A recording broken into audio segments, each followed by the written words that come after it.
Good morning children, Hariom. Welcome to Moni international school. मैं शुभना वर्मा, आप सभी की हिंदी टीचर, आज की वीडियो में आपका स्वागत करती हूँ।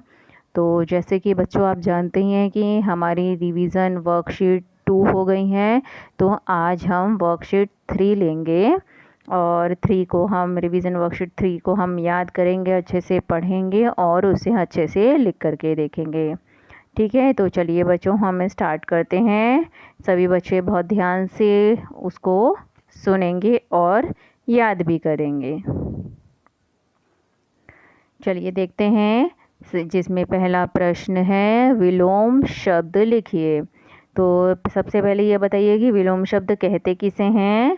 कि शब्द का उल्टा अर्थ बताने वाले शब्दों को विलोम शब्द कहा जाता है ना बच्चों, जो यानी कि शब्द का उल्टा अर्थ देते हैं। जैसे इसमें पहला लिखा हुआ है मित्र, तो मित्र का विलोम शब्द हुआ शत्रु। मित्र शत्रु। रोना हंसना, दिन रात, ऊपर नीचे, शांत अशांत, गांव शहर, विशेष सामान्य, नौकर मालिक। नौकर मालिक। तो बच्चों इसी तरह से हमें इन्हें विलोम शब्दों को अच्छे से याद करना है और लिख करके भी देखना है। मात्रा का खास ध्यान रखें सभी बच्चे। अगला प्रश्न है प्रश्न नंबर 2, शब्दों के बहुवचन लिखिए। तो यहाँ आपको एक वचन में लिखे हुए हैं और दूसरी साइड आपको इनके बहुवचन बनाने हैं। जैसे लिखा हुआ है चूहा, तो चूहा का बहुवचन जब बहुत सारे होते हैं तो कहते हैं चूहे, है ना। चूहा चूहे। मुर्गा मुर्गे। यहाँ सब बच्चे ध्यान रखेंगे कि हमें बहुवचन लिखना है, ठीक है। एक से अनेक बनाने हैं, इसको बहुवचन को कह सकते हैं कि एक से अनेक बनाने हैं। तीसरा देखिए गुब्बारा गुब्बारे, कमरा कमरे। यहाँ पे कमरा लिखा हुआ है यानी कि आ की मात्रा, और जब हम इसे बहुवचन बनाएंगे तो रा पे ए की मात्रा हो जाएगी, कमरे। मोमबत्ती मोमबत्तियाँ। यहाँ बच्चों बहुत ध्यान से देखने की ज़रूरत है कि मोमबत्ती, तो जो ता है, ता पे बड़ी ई की मात्रा लगी हुई है, लेकिन जब हम इसका बहुवचन बनाएंगे तो ता पे छोटी ई की मात्रा लग जाएगी, तो मोमबत्तियाँ, और यहाँ जुड़ के अंग की बिंदी लग जाएगी। इसी तरह से नीचे लिखा हुआ है टोकरी, जिसमें रा पे बड़ी ई की मात्रा लगी हुई है, लेकिन जब हम इसका बहुवचन बनाएंगे टोकरियाँ करेंगे, टोकरियाँ लिखेंगे क्योंकि टोकरी का बहुवचन होता है टोकरियाँ। तो जब हम इसका बहुवचन लिखेंगे तो रा पे छोटी ई की मात्रा आ जाएगी और इया जुड़ जाएगा, तो टोकरियाँ। ऐसी अगला शब्द है गिलहरी, जिस पे रा पे बड़ी ई की मात्रा है, और जब हम इसका बहुवचन बनाएंगे तो रा पे छोटी ई की मात्रा हो जाएगी, यानी कि गिलहरियाँ हो जाएगा। ऐसे ही अगला शब्द है बिल्ली, तो ला पे जैसे कि आप देख रहे हैं बड़ी ई की मात्रा है, और जब हम इसका बहुवचन बनाते हैं यानी कि बिल्लियाँ लिखेंगे तो ला पे छोटी ई की मात्रा आ जाएगी। तो सभी बच्चे इन शब्दों को बहुत ध्यान से देखेंगे और लिख करके देखेंगे तो हमें बहुत अच्छे से समझ में आ जाएगा। चलिए अगला देखते हैं अब हम प्रश्न नंबर 3, समान अर्थ वाले शब्दों के जोड़े बनाइए। तो देखिए बच्चों यहाँ पे मैंने ये सीधा सीधा लिखा हुआ है, लेकिन आपको एग्ज़ाम में जोड़े बनाना है। जैसे मैचिंग वर्ड होते हैं तो उल्टे सीधे शब्दों में लिखे होते हैं और हमें उनको मैच करना होता है, ठीक है बच्चों। तो यहाँ पे हम सीधा सीधा ही याद करेंगे और एग्ज़ाम में आपको उल्टा सीधा शब्दों में लिखा आएगा, तो आपको इसको जोड़े सही जोड़े से मिलाना होगा। तो यहाँ पे हम सही शब्द याद करेंगे कि नाव, तो नाव का दूसरा शब्द होता है यानी कि समान अर्थ, यानी कि जो समान सेम मीनिंग दे, जिसका नाव का दूसरा नाम क्या होता है? नैया। तो नाव को हम नैया भी कहते हैं। अगला है विशेष। विशेष होता है यानी कि बच्चों जो हमारे लिए बहुत खास होता है, कोई समवन स्पेशल होता है ना। विशेष यानी कि जिसे हम बहुत ज़्यादा प्यार करते हैं, तो विशेष यानी कि खास। समुद्र यानी कि सागर। नौकर यानी कि नौकर को सेवक भी कहते हैं। सोना यानी कि स्वर्ण। बेटा यानी कि पुत्र, इस बेटा को हम पुत्र भी कह सकते हैं। आसमान, आसमान को हम और क्या कह सकते हैं? आकाश भी कह सकते हैं। दोस्त, दोस्त को हम मित्र भी कह सकते हैं, सखा भी कह सकते हैं। तो इसी तरह से बच्चों ये समान अर्थ हो गए।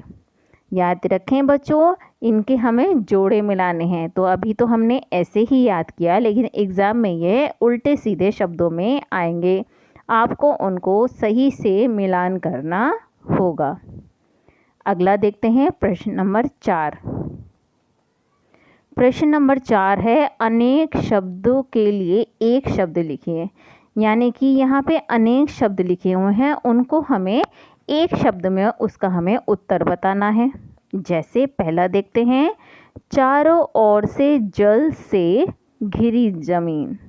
तो जो चारों ओर से जल से घिरी ज़मीन होती है बेटा, कि चारों ओर जो है जल ही जल हो, पानी पानी हो और उसके बीचों बीच ज़मीन हो, तो जैसे कि हमने चैप्टर में पढ़ा था, उसे कहते हैं टापू। क्या कहते हैं? टापू। तो हमने चैप्टर में पढ़ा था सुनहरा टापू, जो समुद्र के बीचों बीच था सुनहरा टापू, है ना। तो किसे कहते हैं? जो चारों ओर से पानी पानी हो और बीच में ज़मीन हो। ठीक है, तो चारों ओर से जल से घिरी ज़मीन टापू कहलाती है। अगला देखते हैं, जो मछली पकड़ता है। तो बताइए बच्चों, जो मछली पकड़ता है उसे क्या कहते हैं? उसे मछुआरा कहते हैं। तो इसका उत्तर क्या हुआ? मछुआरा। अगला है, जो सोने के रंग का हो, यानी कि जो सोने जैसा लगता हो, हम उसे क्या कहेंगे? कि सुनहरा लगता है, गोल्डन गोल्डन लगता है ना। तो हिंदी में क्या कहेंगे उसको? सुनहरा। चलिए अगला देखते हैं, गांव का प्रमुख व्यक्ति। तो देखिए, गांव का प्रमुख व्यक्ति बच्चों मुखिया होता है। गांव का है नहीं, जैसे आपकी फैमिली में जो सबसे बड़े होते हैं, जैसे हमारे दादाजी या पापा, तो वो हमारे हेड ऑफ द फैमिली कहते हैं ना उन्हें, हेड ऑफ द फैमिली।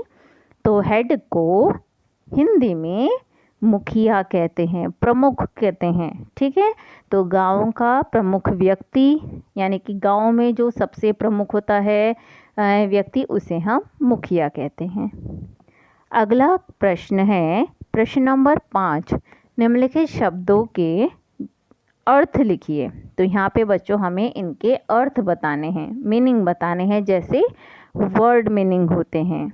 देखिए, तरु, तरु मतलब होता है पेड़, तरु को हम पेड़ कहते हैं। उपहार, उपहार यानी कि बच्चों जैसे हमें जन्मदिन पर कोई गिफ्ट देता है ना, तो हिंदी में हम उसे उपहार कहते हैं। और उपहार का दूसरा नाम क्या होता है?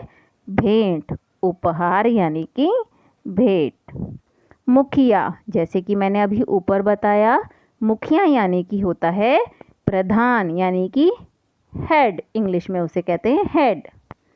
आनंद, आनंद यानी कि खुशी, आनंद यानी कि खुशी। अगला देखते हैं, जग यानी कि संसार, जग यानी कि संसार। समुद्र, समुद्र यानी कि सागर, समुद्र को क्या कहते हैं?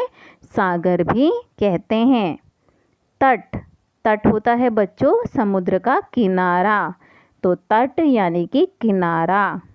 प्रणाम, तो देखिए बच्चों, प्रणाम जैसे आप किसी के घर जाते हैं या अपने ही घर में हम बड़ों को प्रणाम करते हैं, जय श्री कृष्णा बोलते हैं, तो यानी कि प्रणाम होता है नमस्कार। हम यानी कि उनके सम्मान में उन्हें नमस्कार करते हैं, तो प्रणाम यानी कि नमस्कार।